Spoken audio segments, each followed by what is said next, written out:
Good morning. Scott Stanfield here. I am the Modern Longevitarian, and hope the internet can catch up with all the people getting on this show today because I have a special guest on, Mitch Marron with Goodwin Recruiting. But before we get there, I want to have a little fun tidbit here. 2015 study published in the Journal of Management Science looked at the impact of 10 workforce stressors and found that all increased healthcare spending, and many of these related induced stress to work increase the risk of death. So your job could be killing you. Also, if you want to see a previous show that I did on work-life balance, Damon Burton, I'll put the link in the show notes. He is the master. His phone turns off at 5 o'clock. Everything's automated. He goes through that in detail, how he set that up and set these boundaries up, these really hard boundaries about balance and working from home. So super cool stuff there.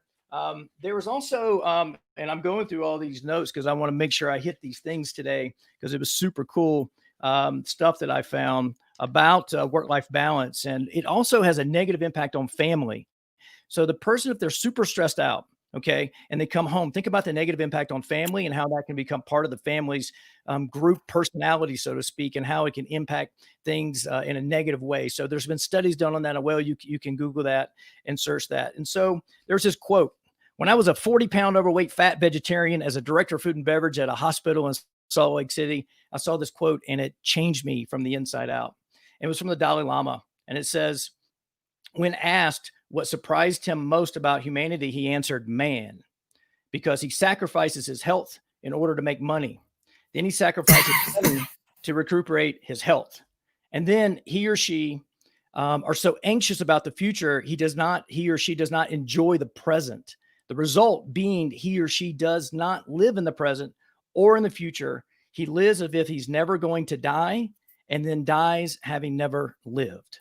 So just let that sink in for a second, right? That is what really motivated me. And that's when about 9 years ago, when I thought I came up with the word longevitarian. Super big thing. I know you guys can hear Mitch in the background. We're going to bring him on right now, and we're going to give him an introduction here and welcome him to the show.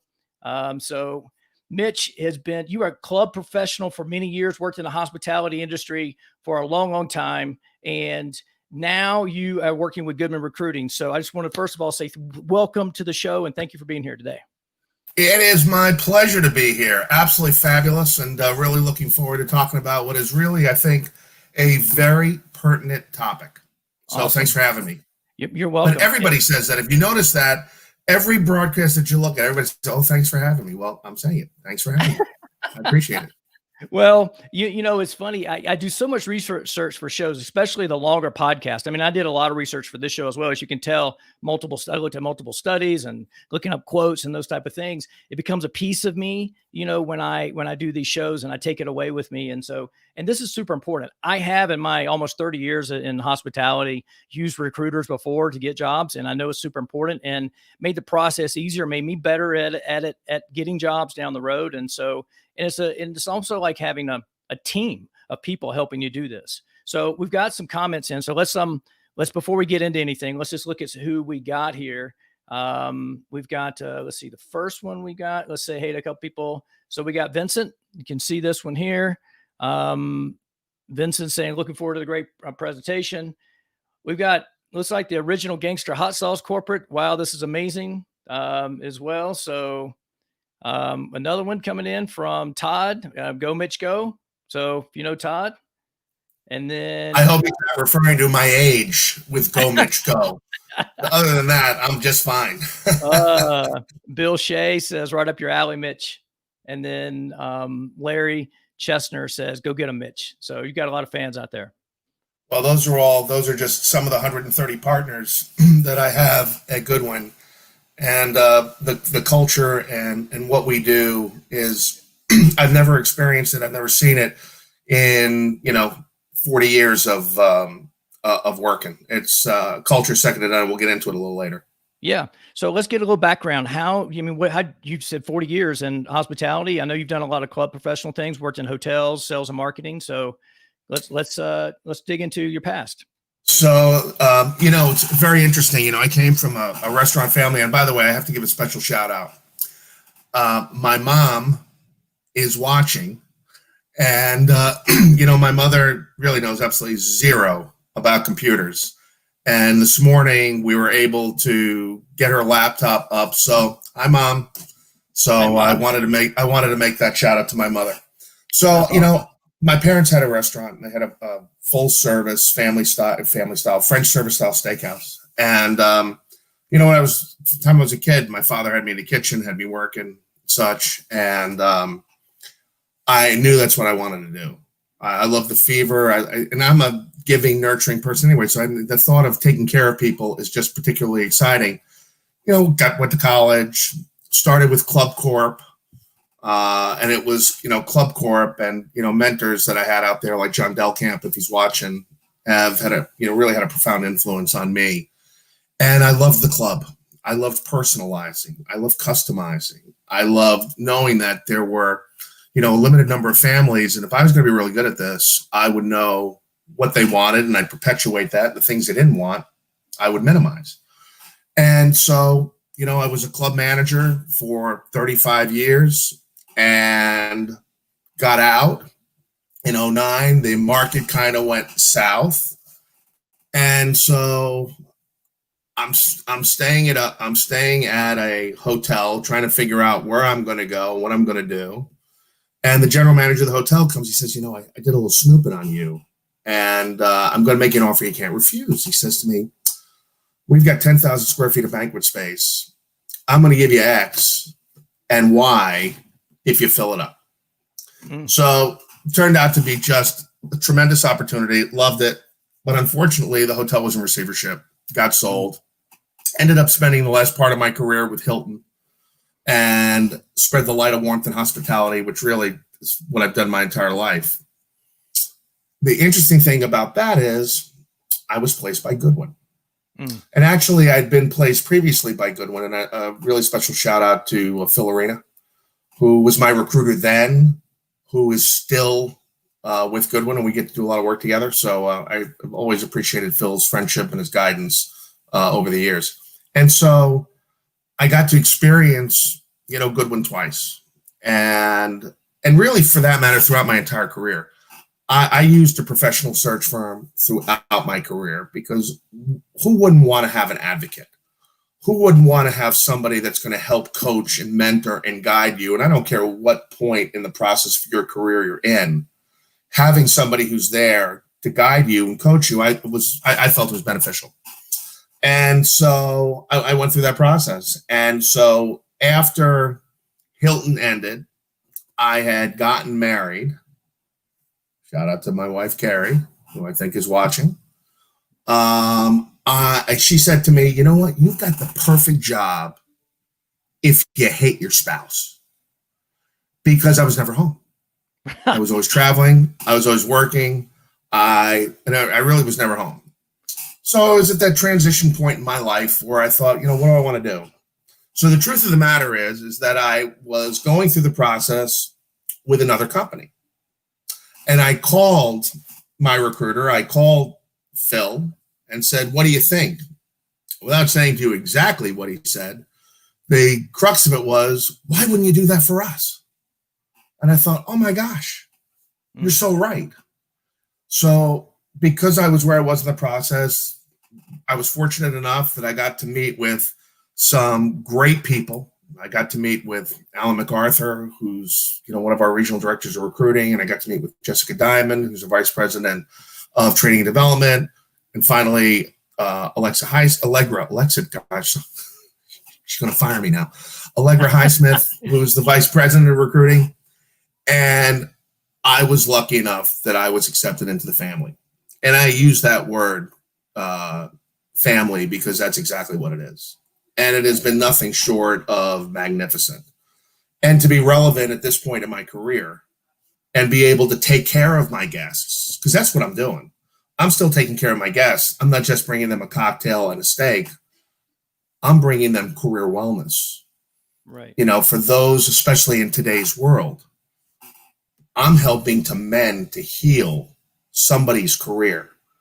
Well, when I look at what our credo, what our motto is of of being the recruiter of choice for our clients and changing candidates' lives. I get to do that every day. Mm. That to me puts it in perspective. And you look at this, I hear the stories all day long, every day now. I got furloughed, I got let go, I don't have a job. I mean, the things are just, it's awful. It's awful. And so we get to help them. And there's no better feeling in the world. Last week, and I shared this story, this was a lady who was out of work for 10 months. And she had responded to a position that I had. And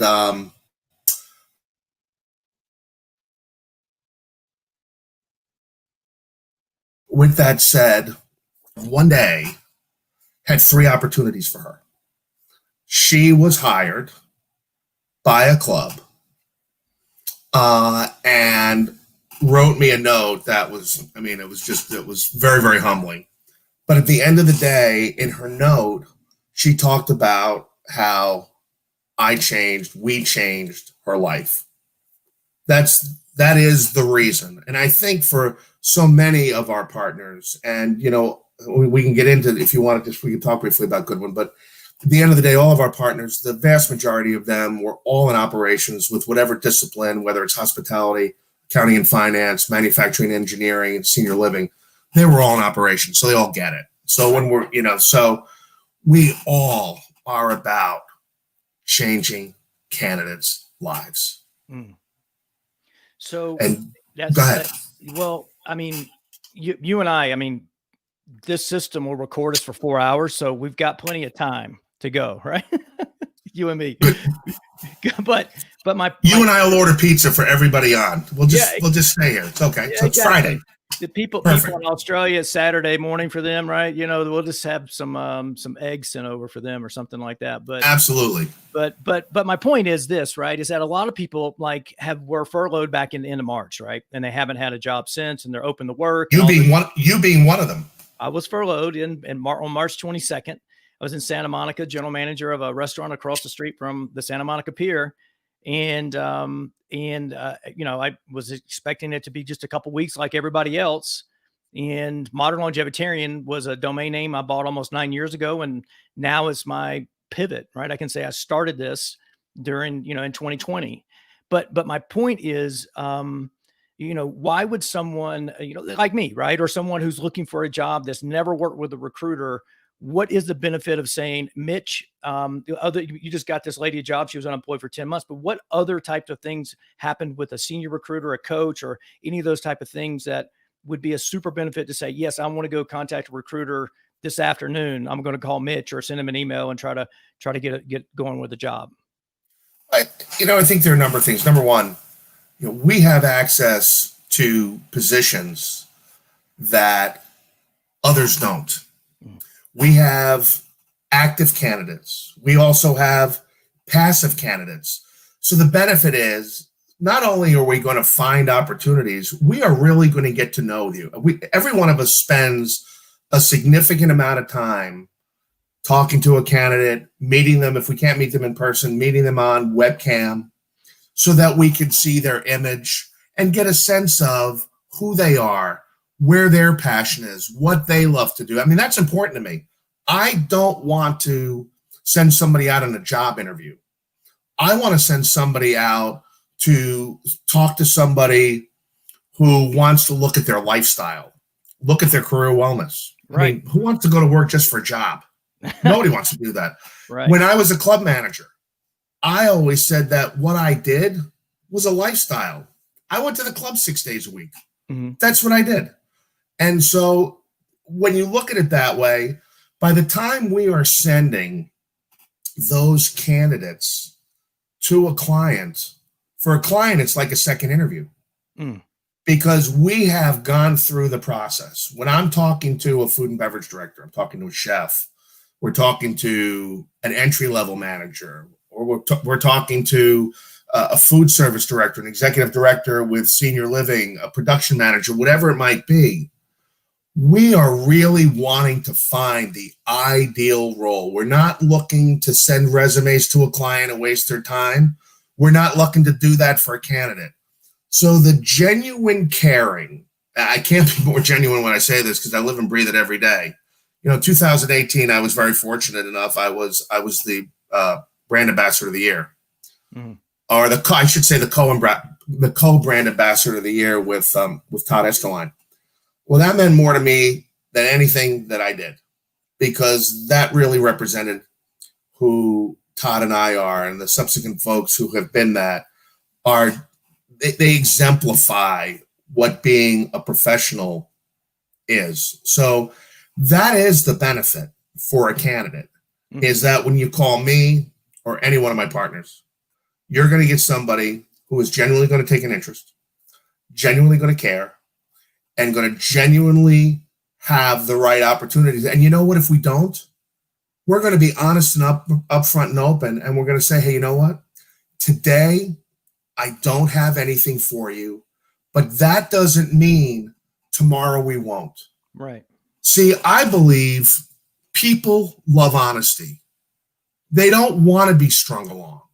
They want to be told, hey, you know what? I really appreciate you telling me that. Listen, when I get something that's right up your alley, you can rest assured I'll be on the phone. I did it yesterday. I had a candidate I haven't spoken to in a year and a half. Had a job come in, and I said, thought about him right off the top of my head. I called him. He says, geez, I haven't heard from you. I said, you're right. I told you that you wouldn't hear from me until I had something. Well, now I have something. Yeah. And as it turns out, he's got a great opportunity, which I'm thrilled for. Perhaps he knows someone. If he knows someone, he'll send them my way. But at the end of the day, for us and what we do, certainly what I do, I will be the advocate, and I will do the right thing 100%. I was thinking, and you and I spoke 3 times prior to doing this show live, right? Scott, pardon me. Yeah, this looks like Poland Springs in case we don't make it. Go right ahead. Okay. We didn't talk about this in advance, but I've done a lot of research, and I even did on my Restaurant General Manager podcast. I did a show with the professor Bruce Tracy from University.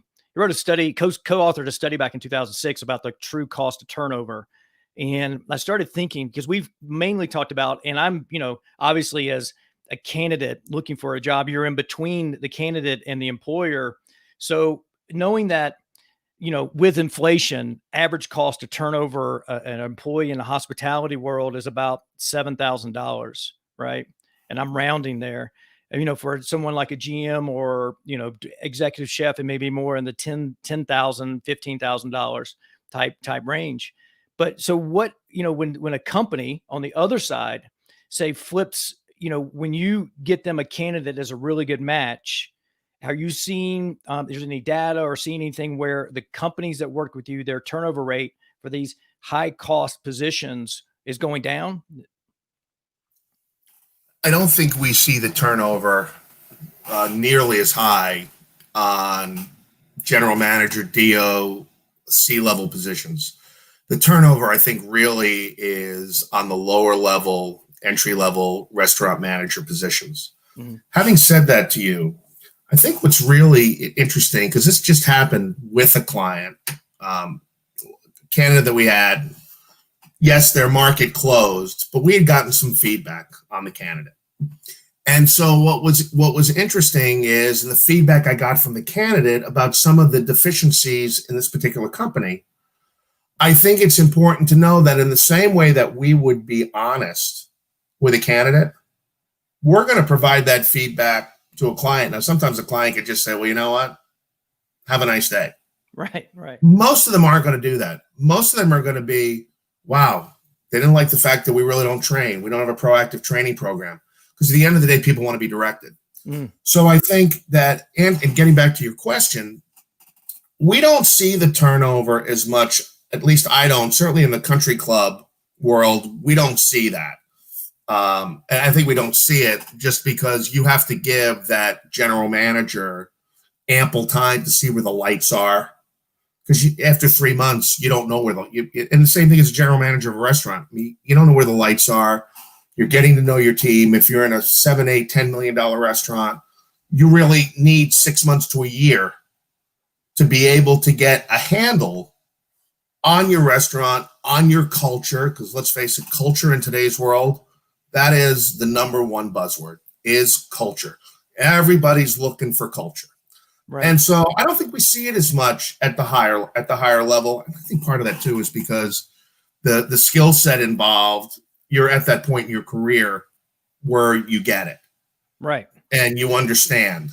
And so, you need that time to be able to learn your operation, learn the company. Right. One of my favorite quotes ever is culture eats strategy for lunch. Right. So love that. Yeah. Yeah. And, in my opinion, I was so big on culture towards the last 5 or 6 years of my career. And I was even saying that, culture eats strategy for breakfast, lunch, and dinner. I mean, it just does. If you're hiring the right people, you're training them the right way. And trust me, I've worked at, 50% of the restaurants that I worked at as a manager, I was handed a set of keys, a manager card, and said, go figure it out.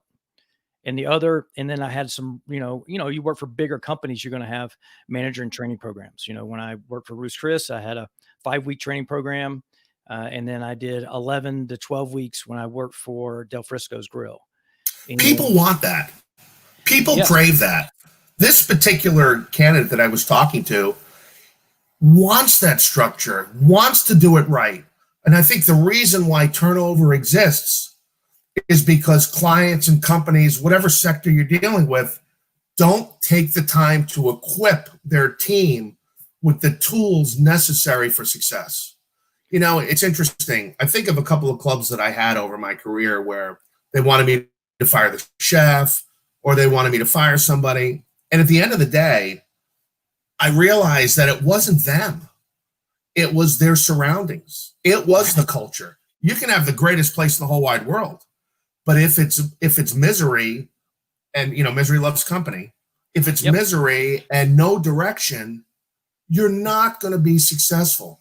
So, that's one of the things that we really, I certainly stress about and talk about is I want you to have the tools. And you know what, before every interview that any of our candidates goes on, they are fully prepped. And I have to tell you, when I was a candidate, back in the 30s, way it is, when I was a candidate with Goodwin, and we did a prep, I have to tell you, and I share it with candidates today, I have to tell you, the information that you get, albeit you might think it's pedestrian at the time, is invaluable. Right. And it's really going to help you be successful on the interview. So part of that is incumbent upon us as coaches, which I'm one of 20 coaches on the Goodwin team, but all of our partners, everyone preps, everyone makes sure that you know about the company, you know about the person you're going to talk to. All of those things, so many people who interview off the street, maybe they take a cursory look at the company. They don't really know who they're talking to. And then they go into the interview and they're not prepared. They're not informed. In anything that you do, and I still play a little bit of competitive golf. Okay. If I'm going to play in a tournament, I'm going to make sure that I'm prepared. If I'm not prepared, if I haven't practiced, if I don't know the golf course, I'm probably not going to do very well. Mm-hmm. And it's the same thing here. If I'm going to go out on an interview, I want to know everything there is to know and then some, so that anything they throw at me, I'm prepared to answer. That is why one of our core values is the creator of your own success. We do that as partners, but as a candidate, you have to be the creator of your own success. If not, you're not going to do well. Right. And I want to get into more of the Goodwin culture, and you've got a list of things you go by, almost like a core value type Our thing. core values. Yeah, I can't believe I'm just throwing out quotes left and right here this morning, but the Art of War, right? I got one quote from the Art of War is the battle is won or lost before it begins. And that's huge, right? That's what this creating your own success, right? I mean, it would be for us like preparing for dinner service or preparing for a big holiday or something like that. If you were unprepared, didn't have a bread pre-cut or silverware polished or any of those type of things, or prepare for the interview or prepare for this show, right? I mean, we've prepared a lot for this show, and so the battle is won or lost. I believe, Scott, they call that mise en place. They do. Yes, they do. Yeah. If you're, yeah, exactly. Right. But not, it was easier a lot of times to have different references to, with the team to get them to do that. Mise en place is absolutely in getting prepared. But you know how teams are sometimes. They want to show up and chat for the first 15, 20 minutes about what happened last night at the bar and, those type of stuff. They're not really focused so much on getting ready. So it was a way of doing that, with them. So tell me, before we get into some more questions here, tell me a little bit more about the Goodwin culture and your core values. I mean, I mean, it's almost like this oozes out of you. I mean, you just love this company and you love working for them. So just give us a little bit more about the culture there. So the background, Eric Goodwin started this company 20 years ago. He started the company because he didn't really like the recruiting scene. He didn't like the way the whole process was going. And so, over the years, I came on board as a recruiter 3.5 years ago. Mm-hmm. I just fell in love. I fell in love with everything that I heard. And as I got to live it and as I got to breathe it and I got to live, integrity in everything we do, the creator of your own success, congruent relationships. This year, given all the craziness, we added a new core value, dedicated to diversity and inclusion. Mm-hmm. And we've lived that way for 20 years. And we wanted to make that known that that's really the way we've lived and the way we'll continue to live, especially in the times that we're in. I think when I think of culture and I think of Goodwin, I think of this year. Everything before was people were, company was doing well. We were growing. When I came on board 3.5 years ago, I was the 56th recruiter. Now we have 130 recruiters. So, we're growing and we've grown through this year in spite of the pandemic. Giving you some numbers, we had 1,200 jobs pre-COVID. Mm-hmm. We went down to a low of 300. We're now sitting at 1,000 jobs and we've increased our partners. Why have we done that? Because everybody that talks to us or that I have the pleasure of meeting as a new office, I've never seen culture like this. Because that's what I tell them. There's nothing, you're not going to see it like this anywhere. So when the pandemic hit and, everybody's scrambling, the world is scrambling. Eric Goodwin and Scott being the chief operating officer, called a meeting. And, I included, I didn't know what they were going to say. I didn't know if they were going to say, we're going down to 30 recruiters and that's it. And you're one of them or you're not one of them. Well, that's not what they did. What they did was, we are here. We are visionary. We are proactive. We are going to fight through this, and we're going to fight through this as a team and as a family. Those are two words, team and family. If you need to lose your seat, to drive an Uber, to deliver Instacart, to do whatever you have to do to take care of your family, you have your seat. Now, I'm going to tell you, there are not people that did that because we know how many people were furloughed, and yes, Goodwin did have to go through something like that. I mean, obviously we're all out to survive, but the way they went about it, the way Eric and Scott and leadership went about it, I'll tell you what, I'll take a bullet. I would take a bullet. I get touched, and sometimes, and I'm an emotional guy anyway, but I can't get over how they were there for us and the whole year. And Eric is really good at making you feel good. He really is. The house could be burning down and Eric's going to make you feel good through it. You know what? I'm going to be with them for life. They know they're not getting rid of me. My partners are like my brothers and sisters. Right. They really are. And I'm not oversimplifying it. I'm not being dramatic or gratuitous. And so many of them are on this podcast today. I'm not being that way. They all know me. They're all phenomenal people. And I feel very, very privileged to be doing what I'm doing. Awesome. You know, one of the things you said to me when we were on a call, and I wrote this down. You told me to write it down. Let's see, where did I write this? It was the line about. We were talking about career wellness, and you're talking about if we had an MD in career wellness, we would be really caring doctors, right? So I mean, that's like a summation of what you're really talking about, the culture of Goodwin and what you do for people, where you're looking for these right matches for people. I mean, gosh, trust me, I've worked jobs where I've worked 13 days in a row and take a day off and come back and work another 9 and, you know, those type of things. And so you're looking for helping people to live better lives through matching them with the best possible employer for them. You know, clearly, if we make the right match, then there is no question that they're going to be healthy. They're going to be productive. They're going to look forward to going to work. I mean, let's face it, if work was supposed to be fun, they'd spell it F-U-N. So being that we're all going to work. So it's got to be fun.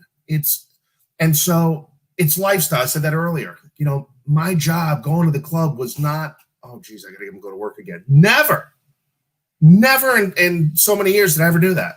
I couldn't wait to get to the office. I couldn't wait to see my members, couldn't wait to see my guests, couldn't wait to see my team, because it was a new day.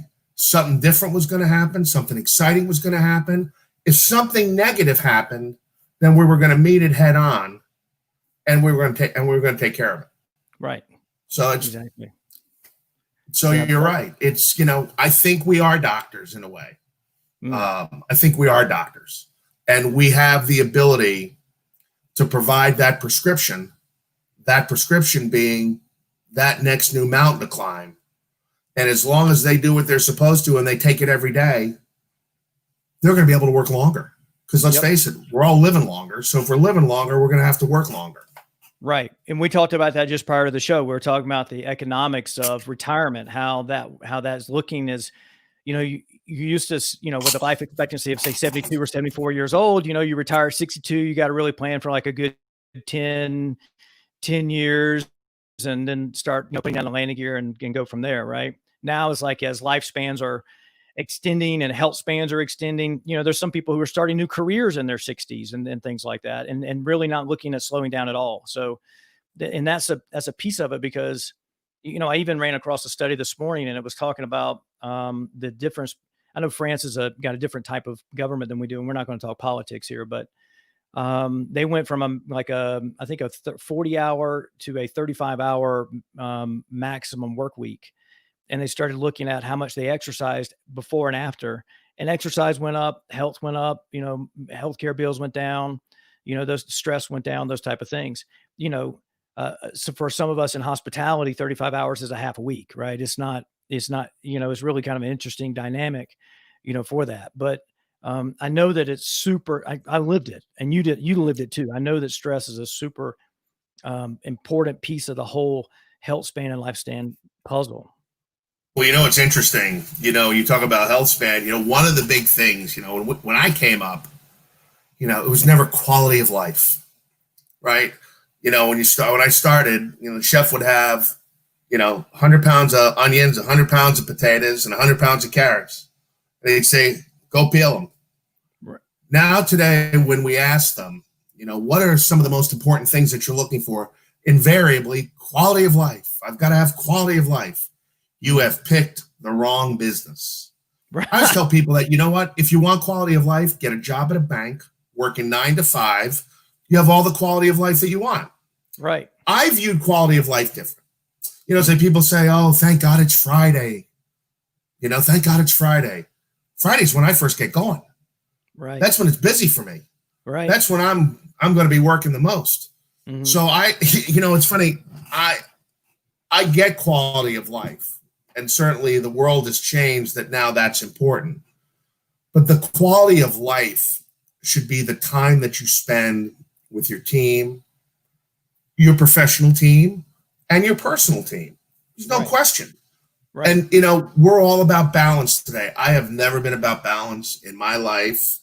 I am never going to be about balance. People say, well, when do you work? When somebody wants to talk to me.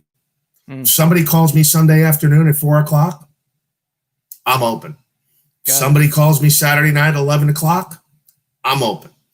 And that was the mentality, the ownership mentality, because after all, I have a business to run. And that's one of the other unique qualities about Goodwin. It's your business. It's your LLC. So if you decide today you don't want to work, it's entirely up to you. If you don't want to work, you don't work. Right. I am an owner. I came from an owner mentality with my parents' restaurant. I'm an entrepreneur. And you know what? That's just what it is. And so you have to have that mindset. But I think that's a healthy mindset. Right. Well, there's different ways, right, of looking at, what a healthy mindset is, right? And, work-life balance, quality of life, and all those things are super, super important to some people. And then I think that, we grew up in a different generation where there were different expectations, and, we're a long way now away from, the impact of like the Depression and World War II and things like that had on our parents and grandparents, and that was instilled in us. And so we're kind of moving away from that. And some people could even look at that in ways that as a culture, we're not as strong as we were when it comes to those type of things. I had people tell me, it's like, well, I haven't had a holiday off in 5 years. And I was like, I haven't had a holiday off in 20 years. I don't know what you're complaining about. Because when you sign up to work in hospitality, it's weekends and holidays, right? Is what we're after here, right? And so, I think what's interesting about hospitality is, we're adored every day. When you think about it, you got somebody a reservation at a time that you really couldn't take it, but you took them. You were able to make something special. You provided an anniversary cake, a birthday cake. We're adored every day. Who doesn't love that? The flip side of that adoration is every once in a while we goof. Right. How we handle the goof is how we make a friend. And when you make that friend, you don't need to hire another sales manager. That guest just became your sales manager, because they're going to tell 100 people that Scott was able to do that. And so, again, it's the best part of what we do. But you don't want to work holidays. You're in the wrong lifestyle. Right. There's so many things in that. Yep. There's so many things in that. I wrote a training book called Upset to Happy in One Conversation, which is because there's so much good that can happen if you understand the sequence that is behind taking somebody who's upset and turning them to happy in a conversation while they're still sitting in the dining room or still at the hotel or any of those type of things. And I've had it for free download for a couple of years on my website, thegmcoach.com. That was when I was going to be the restaurant GM coach before I made this pivot into the Modern Longevitarian, but I still have it out there, and I'm going to rebrand that in where to be not just for the hospitality world, but more for just in general at some point. So if anybody's interested in that, you can go download that, and it's under free page called Free Training. But we're at a point, we've come now. For me, this is a very important part of the show. And when I find out somebody's good at impressions, I can't wait until to actually ask them a question. So right now, our guest on the show is Dr. Phil. Okay. So I have a question for you, Dr. Phil. I just can't resist. Thank you for being here today, by the way. Well, it's good to be here. Well, today we're talking about the connection between career wellness and one's well-being. How can working with a recruiter help someone in getting their dream position? Well, you got to look yourself in the mirror and you got to say to yourself, do I need a recruiter? Do I want a recruiter? Do I want to work? Do I want a job? Well, if you want a job, you don't want to work. You want a lifestyle. If you want a lifestyle, guess what? You got a ball game. That's great advice, Dr. Phil. Thank you for being here today. Our next guest is former President Bill Clinton. President Clinton, thank you for being here today. I'll tell you what, it's great to be with you today. I'm going to tell you what, Hillary and I are just thrilled to have the chance to talk with you and some of your listeners. Well, thank you very much. I noticed that since you were president all these years ago, you haven't really done much in the workforce. I mean, you've done some volunteering and things like that. And, and Hillary ran for president, but have you ever thought about reaching out to Goodwin Recruiting to get you back in the workforce? Well, I'll tell you what, I declined because, Hillary and I are very happy and we're content in Chappaqua and living our life. And I know that if I needed someone, I know I could reach out to Goodwin. I know they'd be there. You rest assured. This is awesome. All right. So don't think you're the first. Don't think you're the first person to say that to me. I won't. Thank you for being here today, Mr. President. Thank you. So our next guest is actually, we're going to throw back a little bit. We're going to show our age a little bit. Welcome to the show, Rodney Dangerfield. Oh, Taya, hello there. How you doing? How are you? Yeah, you're welcome. One of my favorite movies is where you got to do the triple Lindy, the back to school. Oh, the triple Lindy, I tell you, back to school, great picture. Yeah, it was great picture.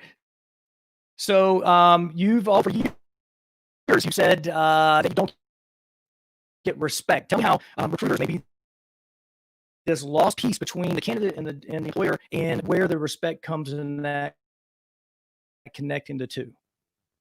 I'll tell you, I don't get any respect. Are you kidding? I don't get any respect because I had a rough childhood. Are you kidding? It was a rough childhood, I'll tell you. When I was born, the doctor picked me up, slapped my mother. Are you kidding? You kidding? I was born, she turned me over. The doctor said, look, you got twins. Are you kidding? I tell you, I was an ugly kid, too. I couldn't get a job. I was so ugly. I tell you, it was tough. I tell you what, never liked drugs. I can never get the bottle up my nose. Are you kidding? I tell you, it was tough being me. I'll tell you. But I tell you what, it's good to be here with you. You seem like a nice guy. What a nice guy. Thanks for having me. I tell you, have a good day. It's my pleasure. Oh, man, I never would have been able to interview Rodney Dangerfield before. So this is a dream come true. Thanks for being on the show today. I'll tell you, it's my pleasure. If I could have any pleasure, but I don't have any pleasure because I don't get no respect. Exactly. Oh, this is awesome. All right. Our next guest and our last special cameo appearance is going to be Dr. Ruth. All right. Welcome to the show, Dr. Ruth. Dr. Ruth. Well, we're in this time. I mean, you referenced back to 2008. I just referenced the depression with the earlier guest Mitch was on. And so right now the health of our country and the cash flow and all these things seems to be on the low side. So what kind of advice do you have for people out there who may be looking for jobs or been furloughed for a while? You have to be very careful about who you're talking to. But Dr. Ruth can tell you to talk to Mitch or any one of his partners, because if you do, you're going to be very, very happy. And then you have fun with your spouse that night.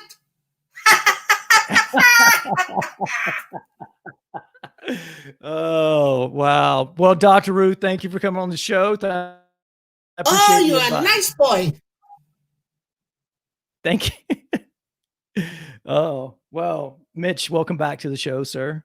Oh, it's nice to be here. Thanks for doing that. Yeah. No, it's funny. That was awesome. I started doing voices when I was 15. I was 14, 15. And I had to do a press conference. I had to read a book, and then do a press conference. And I was a big Nixon fan and just enamored with the whole thing way back when. And so I did a press conference as Nixon. And it just seemed to grow from there. And eventually, I was doing stand-up for years, and I was a commercial actor, and I shot 100 commercials really around the world. At one point, I had 9 commercials going in 9 different countries. Mm. But you know what? At that point, though, I need to do the right thing. Need to get married, have children, and I don't regret any of it. But I still work on my voices and still like to mess around. Right. So and you thanks have more. for. Right. There's a lot of them. Yeah, there is, right? There's more, right? And so it's so much fun, right? We used to watch Inside Actor Studio all the time. We talked about this, right? And just great to, to have somebody on and tap into, that type of things and have fun. I mean, we're live. I mean, this is not recorded. This is not any of those things. I mean, this is, we're swinging without a net, we're just like, and this is what it is, right? You know what? You swing without a net every day you go to work. Right. You swing without a net. You don't know what's going to happen. And whether you're doing what I'm doing as a recruiter, or you're in hospitality or senior living or accounting and finance, man, whatever you're doing, you're swinging without a net. And it's how you handle, how you can fly off the seat of your pants, which I always could, I think is indicative, and your outlook, it's your outlook is indicative of how you're going to be. Right. I get asked a fair amount, how can I do this show, and being in the restaurant business for so long and things like that. I'm like, well, there's a couple things. I'm just transferring a lot of skills over. If I'm doing like a solo episode and I'm talking about how to turn people around from upset to happy in one conversation, that's no different than me standing in front of the entire hotel and teaching them that. It's just an abbreviated version. Or if I'm, doing something like that, it may be like a pre-shift meeting, right? I'm giving, like laying this down, in terms of like, this is where we're going, what we're doing, right? So I'm speaking in front of 30, 40, 50 people, doing that. And I've interviewed you and me as well. You interview people now for, we all did it for a living, but how many people as a restaurant manager for almost 30 years do you think that I've interviewed? So I'm transferring those interview skills over, and a lot of the stuff that I do are follow-up questions that come up from the conversation that we have. Right. So and you're doing the same thing. Your mindset around what you're doing is that the people that you're placing are your guests. Right. And you're exactly right. Yep. When I interview them, I'm not interviewing them for my company. Mm-hmm. That's the difference. The difference is that when I had, XYZ Club and I'm interviewing you to be the food and beverage director, I'm asking you questions and such that are going to potentially be a fit for my club. Now I'm interviewing people, whether I'm interviewing somebody for a club, a hotel, a restaurant, whatever it might be. And so I have to remember that although they might not be a fit for my opportunity, they might be a fit for one of the 1,000 jobs that my partners have as well. So I think that's where you really are effective. It's easy to look at the A resume that's just stellar and perfect and ideal.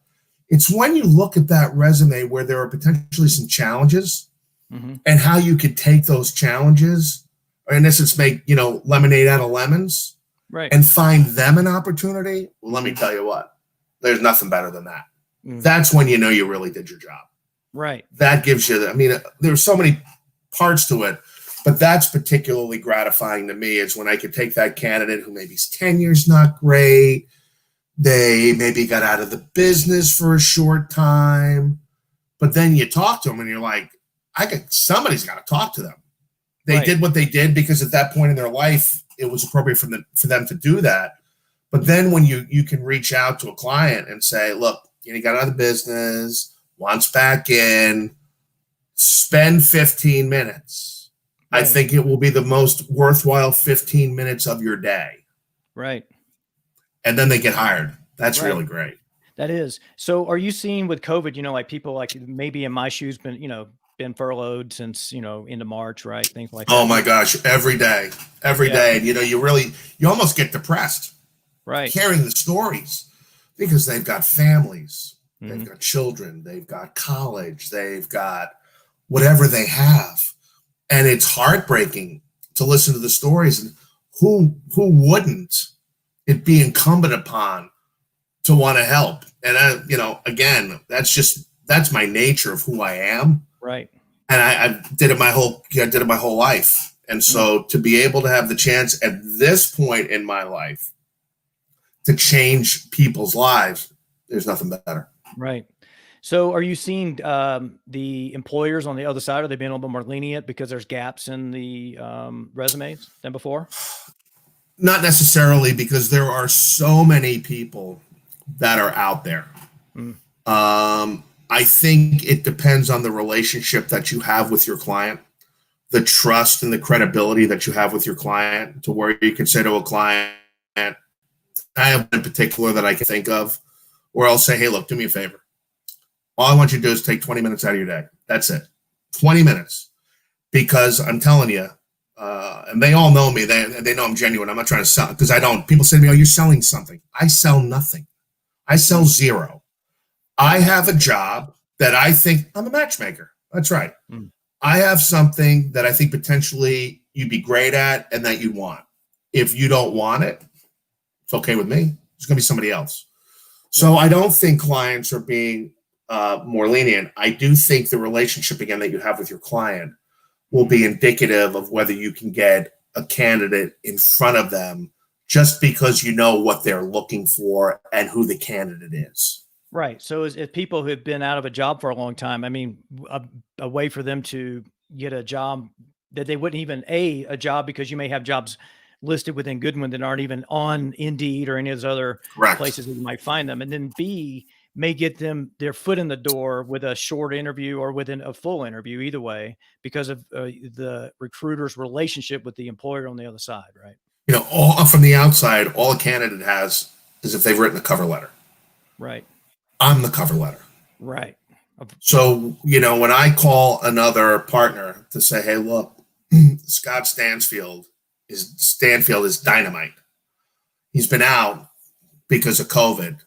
I will say more employers are far more lenient and understanding of that, and understanding the COVID thing. Certainly that's definitely true. But at the end of the day, we're going to open up doors. That's what I'm going to do. That's what we do. You're not going to get that door open when you send a resume Indeed. You're just not going to. They're going to look at it and you're going to go in the circular. I, on the other hand, have access to the hiring manager. I've got that relationship. So when I or any of our partners reach out, you're going to get instant feedback. I think that's a huge advantage to why you work with a search firm. And let me just say, you know, we were just voted one of the top search firms in the United States by Forbes magazine this year. Wow. I mean, that's a hell of a coup. It is. It is, for sure. It is. Well, you know, we've got tons of people saying hello and coming on the show, or comments and things like that. Great job. Seems like a fair amount of people didn't know you had the impressions in you, sir. So you're probably going to have to do those. They can read the Inquirer. They can read the Inquirer. It's all over. Yeah, this has been a super fun show. I mean, and you know, and this is what I love about this, right? This is, you know, taking and really opening the eyes to people, how there's other things out there than what we have been taught how to go get a job and things like that. And I love the fact that when I work with recruiters, they help, you know, I'd already had my resume professionally written, but there may have been a job that I had written myself. They help clean that up, you know, take things off that it didn't need to be on there, and kind of craft everything for what that a certain employer was looking for, coach you on the interview, and really kind of create this package of what they were looking for to help make it a good fit. So it's a great experience for me. And I haven't worked with Goodwin myself, but if I ever decide to do that, you know, Mitch will be the first person I call for sure. You know what? This has been terrific, and you and I have had some great conversations. And for anybody who's out there listening, if you do need assistance from the client side or the candidate side, I'd love to assist. All of us would love to assist, because at the end of the day, it's about wellness. It's about feeling good about yourself, because when we're working, we feel great about ourselves. And so from that perspective, if I can assist, if I can be the recruiting choice for my client, or I can change a candidate's life, by all means, pick up the phone and call me. I'd love to assist. Right. So how can people find you online? Well, you can, if you go to the Goodwin Recruiting website, you will find me there. You certainly can email me at mmarron, MMARRON at goodwinrecruiting.com.